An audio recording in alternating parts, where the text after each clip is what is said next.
Light emitting diode का नाम तो आपने सुना ही होगा। यदि लाइट एमिटिंग डायोड के बारे में संक्षिप्त में आप जानकारी चाहते हैं और इजी वे में जानकारी चाहते हैं तो ये वीडियो आपके लिए लाभप्रद हो सकता है। मैं AK अरोड़ा इजी एजुकेशन में आपका सभी का स्वागत करता हूँ। इस चैनल में पहली बार जुड़ने वाले प्लीज़ इस चैनल को सब्सक्राइब जरूर कर लें और बेल आइकन को दबाना नहीं भूलें ताकि आने वाले नए वीडियोज़ के बारे में आपको नोटिफिकेशन मिल सके। तो हम शुरू करते हैं आज का वीडियो। इलेक्ट्रॉनिक्स सीखो आसानी से के पार्ट के अंदर हम ये ले रहे हैं। तो इसके अंदर हम चर्चा करेंगे लाइट एमिटिंग डायोड, LED बोलते हैं जिसको। LED का मेन काम क्या है? इलेक्ट्रिक एनर्जी को लाइट एनर्जी में कन्वर्ट करना। यानी आप सेल के द्वारा इलेक्ट्रिकल एनर्जी दे सकते हैं या AC पावर सप्लाई को DC में कन्वर्ट करके उसके थ्रू जो DC वोल्टेज मिलती है उससे भी LED को लाइट दी जा सकती है।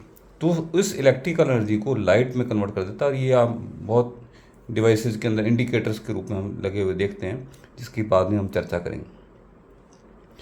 LED का कंस्ट्रक्शन किस टाइप से LED नज़र आता है ये दिखाया है इस डायग्राम में।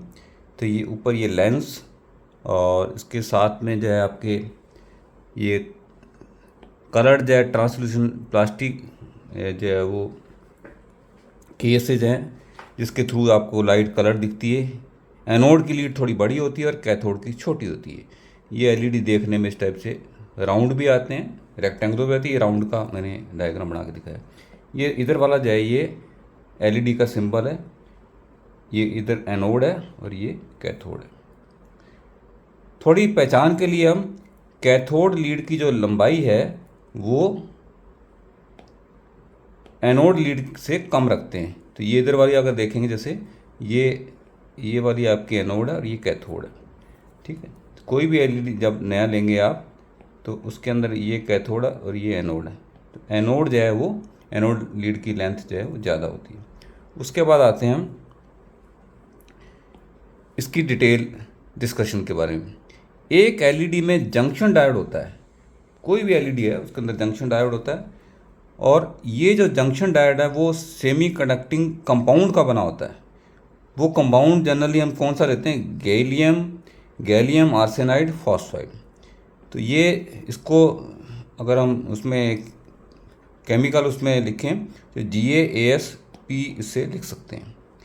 ये जंक्शन डायोड जो है फॉरवर्ड बायस करने पर लाइट एमिट करेगा। ये ध्यान रखें, जब इसको फॉरवर्ड बायस करते हैं तभी ये लाइट प्रोड्यूस करता है। LED से निकलने वाली लाइट का कलर जो है वो डायोड के लिए काम आने वाले कंपाउंड पर डिपेंड करेगा और उसमें मिलाई जाने वाली इम्प्योरिटी पर डिपेंड करेगा।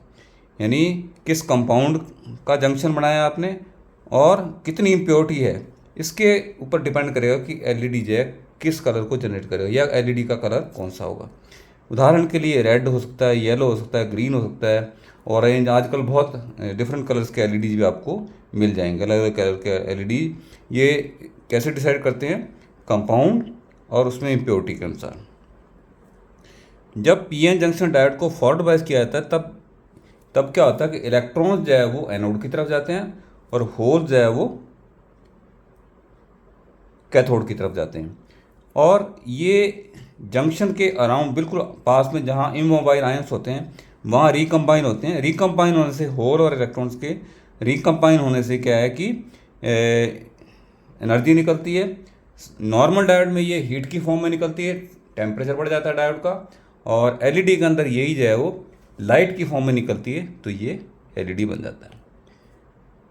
अब उसके बाद आते हैं, जब भी इलेक्ट्रॉन में होल रिकम्बाइन होता है एनर्जी निकलती है और ये जो है वो जैसा मैंने आपको बताया नॉर्मल में हीट की फॉर्म में, अदरवाइज LED के अंदर यही लाइट की फॉर्म में निकलती है। एग्जांपल जैसे मैंने लिया कंपाउंड का गैलियम आर्सेनाइड फॉस्फाइड, ये हम यूज़ करते हैं। और LED में सरफेस के नज़दीक जंक्शन क्या होता है कि सरफेस के नज़दीक होता है LED में सरफेस जो जंक्शन होता है, इसलिए लाइट जो है वो LED से बाहर भी निकल आती है। जो आपको चमकीला LED नज़र आता है इसी कारण नज़र आता है। रिवर्स बायस में कोई भी LED जो है काम नहीं करेगा और ये 5 वोल्ट या ज़्यादा वोल्टेज लगाएं तो LED डैमेज भी हो सकता है। यानी अगर एलईडी है उसके अक्रॉस आप रिवर्स बायस लगा दें तब भी कोई लाइट नहीं प्रोड्यूस करेगा, और ये रिवर्स वोल्टेज 5 वोल्ट से ज़्यादा होगी तो वो डैमेज भी हो सकता है। उसके बाद आते हैं एक्सटर्नल रजिस्टर के बारे में। इसके सर्किट के अंदर एक्सटर्नल रजिस्टर लगाते हैं, तो एक्सटर्नल रजिस्टर का क्या यूज है, क्यों लगाते हैं? एलईडी एक क्या है, कांस्टेंट करंट टाइप का कंपोनेंट है, यानी इसकी जो रेटिंग देते हैं वो कांस्टेंट करंट जैसे 10 मिली एम्पेयर 20 मिली एम्पेयर इस टाइप से देते हैं। उससे ज़्यादा करंट अगर उस एलईडी में से फ्लो कराएंगे तो एलईडी वो डैमेज हो सकता है। तो इसमें मैक्सिमम करंट का मान जो फिक्स होता है कि इतने एम्पियर या मिली एम्पियर इसका मैक्सिमम करंट है, ये उसकी रेटिंग के अंदर दिया रहता है। एलईडी में करंट का मान कंट्रोल करने के लिए हम बाहर से एक एक्सटर्नल रजिस्टर लगाते हैं जिसको आर कहते हैं, और इस रजिस्टर के द्वारा हम करंट को कंट्रोल करते हैं।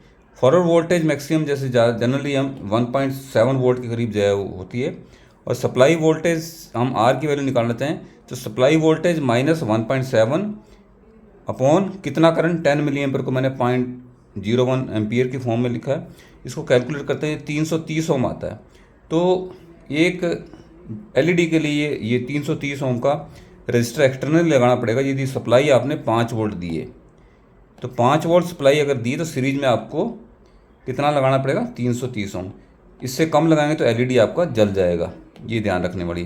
तो कांस्टेंट करंट जो का कंपोनेंट होने की वजह से करंट की वैल्यू को कंट्रोल करने के लिए हम एक्सटर्नल रजिस्टर लगाते हैं। अब इसके यूजेज क्या क्या यूजेज हो सकते हैं एलईडी के? इंडिकेटर लैंप्स में जो आप देखते हैं जैसे स्टेबलाइजर्स के अंदर हो सकता है, या कोई ऑन ऑफ के अंदर नज़र आ सकता है आपको।